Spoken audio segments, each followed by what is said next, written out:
ঈশ্বরদীতে nuclear power plant company Bangladesh limited NPCBL এর ব্যবস্থাপনা পরিচালক ডক্টর জাহিদুল হাসানের পদত্যাগের দাবিতে মানববন্ধন ও সংবাদ সম্মেলন অনুষ্ঠিত হয়েছে।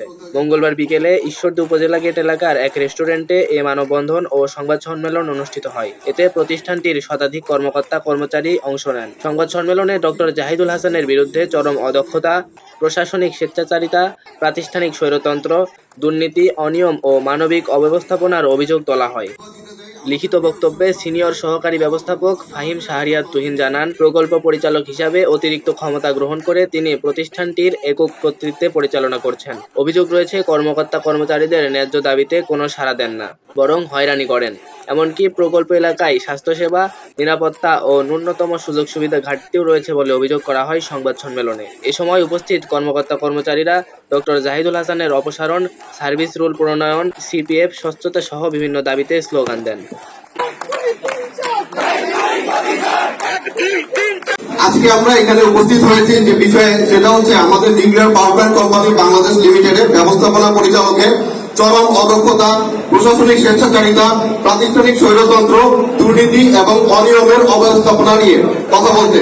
রূপপুর পারমাণবিক বিদ্যুৎ কেন্দ্রের বর্তমান প্রকল্প পরিচালক এবং একই সাথে nuclear power plant company Bangladesh limited NPCBL এর ব্যবস্থাপনা পরিচালক ডক্টর জাহিদুল হাসানের বিরুদ্ধে গুরুতর অনিয়ম, চরম অযোগ্যতা, দুর্নীতি এবং প্রশাসনিক স্বেচ্ছাচারিতা, প্রাতিষ্ঠানিক ফ্যাসিবাদের অভিযোগে কর্মকর্তা এবং কর্মচারীদের মধ্যে চরম ক্ষোভ বিরাজ করছে।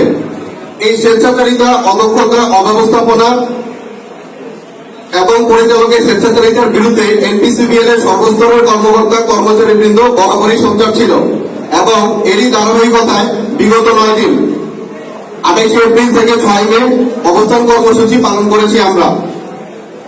আমরা সবাই জানি ডক্টর জাহিদুল হাসান বর্তমানে আমাদের প্রতিষ্ঠানে এবং বাংলাদেশ পরমাণু শক্তি কমিশনে একাধিক গুরুত্বপূর্ণ পদ কুক্ষিগত করে রেখেছেন। তিনি একাধারে রূপপুর পারমাণবিক বিদ্যুৎ কেন্দ্র নির্মাণ প্রকল্পের পরিচালক এবং অপারেটিং অর্গানাইজেশন হিসেবে স্বীকৃত এনপিসিবিএল এর ব্যবস্থাপনা পরিচালকের দায়িত্ব নিয়েছেন।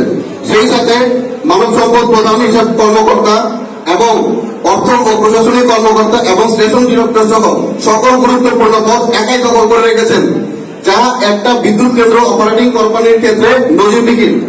এই সকল পদের দায়িত্ব পালনের মতো যে যোগ্যতা এবং পূর্ব অভিজ্ঞতা থাকা দরকার, কোনটি তাদের ছিল না। নিজস্ব কর্তৃত্ব বিস্তারের অপচেষ্টায় এই সকল পদে জনবল নিয়োগের কোন চেষ্টা তিনি করেননি এবং সেটা তোয়াক্কা না করে প্রতিষ্ঠানটিতে নিয়মতান্ত্রিক এবং অংশগ্রহণমূলক ব্যবস্থাপনার পরিবর্তে এক ধরনের প্রাতিষ্ঠানিক ফ্যাসিবাদ তিনি গড়ে তুলেছেন।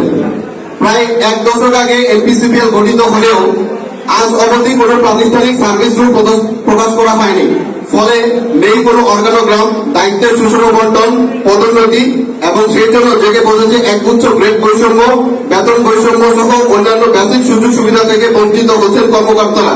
বছরের পর বছর ধরে কন্ট্রিবিউটরি প্রভিডেন্ট ফান্ডে মাসে মাসে টাকা জমা দেওয়ার পরেও এতদিনেও কোনো কর্মকর্তাকে তার সিপিএফ এর অ্যাকাউন্ট নাম্বার জানানো হয়নি।